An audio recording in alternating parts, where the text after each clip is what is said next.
जी girls, आगे comparative studies आप लोगों ने करनी है। कंपैरेटिव स्टडीज़ क्या, अभी पीछे जब तुम लोगों ने कॉन्फिडेंस इंटरवल फाइंड आउट किया, वो एक सैम्पल की आपको इन्फॉर्मेशन दे रहा था, ठीक है। विद रिप्लेसमेंट भी चेक किया आपने, विदाउट रिप्लेसमेंट भी चेक किया, जी के केसेस भी चेक किए, टी के केसेस भी चेक किए।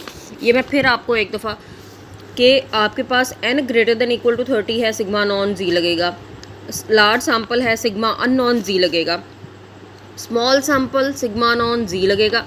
सिर्फ एक सिचुएशन है जब आपके पास टी लगना है, और वो क्या है कि आपके पास सैम्पल साइज़ भी छोटा है और सिग्मा भी अननोन है। ये तो था एक सैम्पल के लिए। अगर 2 सैम्पल्स आपने डील करने हैं तो उनके लिए आप क्या करेंगी, ये आज हम पढ़ेंगे। पर उससे पहले आप ये देख लीजिए कि आपके पास कंपैरेटिव स्टडीज़ जब आती हैं, जब 2 पॉपुलेशंस हैं, 2 सैम्पल्स हैं आपने डील करने हैं, तो आपको किन किन चीज़ों का पता होना चाहिए। वो कहते हैं डिस्कस करने से पहले आपको पता होना चाहिए कि इंडिपेंडेंट और डिपेंडेंट सैंपल कौन से होते हैं। इंडिपेंडेंट सैंपल्स ऐसे होते हैं कि एक सैंपल में आने वाली तब्दीली किसी दूसरे में किसी भी किस्म के ऑब्जेक्ट्स को इफ़ेक्ट ना करे, उसमें किसी भी किस्म का कोई चेंज ना आए, तब्दीली ना आए, तो वो इंडिपेंडेंट है।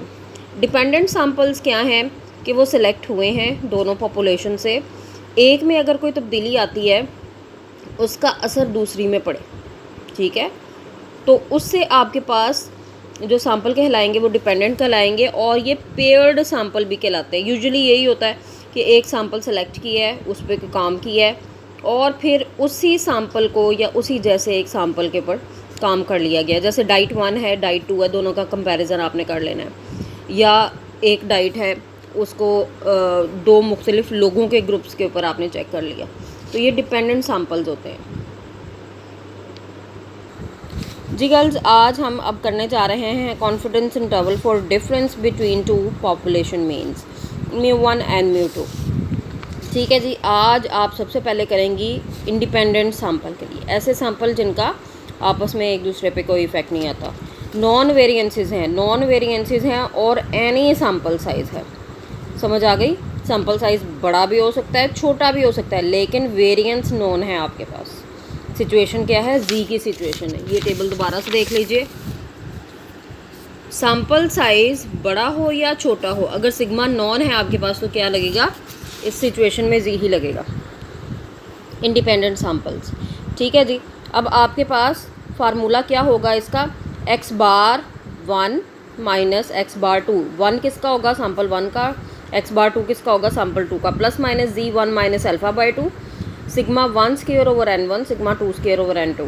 इसमें आपके पास x बार की, सिग्मास की, n की और z के कॉन्फिडेंस कोफिशिएंट की वैल्यू गिवन होती है। ठीक है जी, ये फार्मूला आपके पास लगेगा। ये देखिए 100 into 1 minus alpha percent x bar 1 minus X bar 2 plus minus Z 1 minus alpha by 2 sigma 1 square over n1 sigma 2 square over n2 का अंडर रूट। आगे आपके पास एग्जांपल है जी 12.16। एपेक्स कोई कंपनी है, ठीक है जी, मशीनरी पैक कर रही है वो कॉफ़ी की। कॉफ़ी 1 पाउंड कैन उनमें पोर करने हैं उन्होंने, और स्टैंडर्ड डेविएशन क्या है, 0.6 ऑन्सेस की है। ठीक है, सिग्मा दे दिया, यानी कि किसी किस्म का सैंपल का जिक्र नहीं है, स्टैंडर्ड डेविएशन का जिक्र है, तो ये सिग्मा है। फिर उसके बाद वो कहता है एपेक्स ने कंसिडर किया कि कॉफ़ी जब आप पोर करते हैं उन कैन्स में तो स्टैंडर्ड डेविएशन क्या आ रहा है, 0.3 ऑन्सेस। यानी पहले क्या आ रहा था, पहले आपके पास 0.6 आ रहा था, वो सिग्मा 1 हो गया।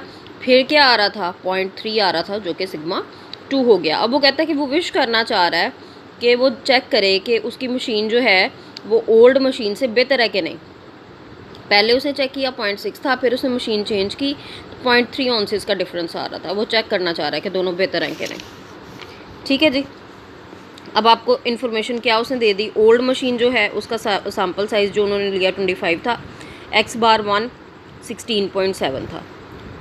सेकंड मशीन ली 36, x बार 2 क्या था, 15.8।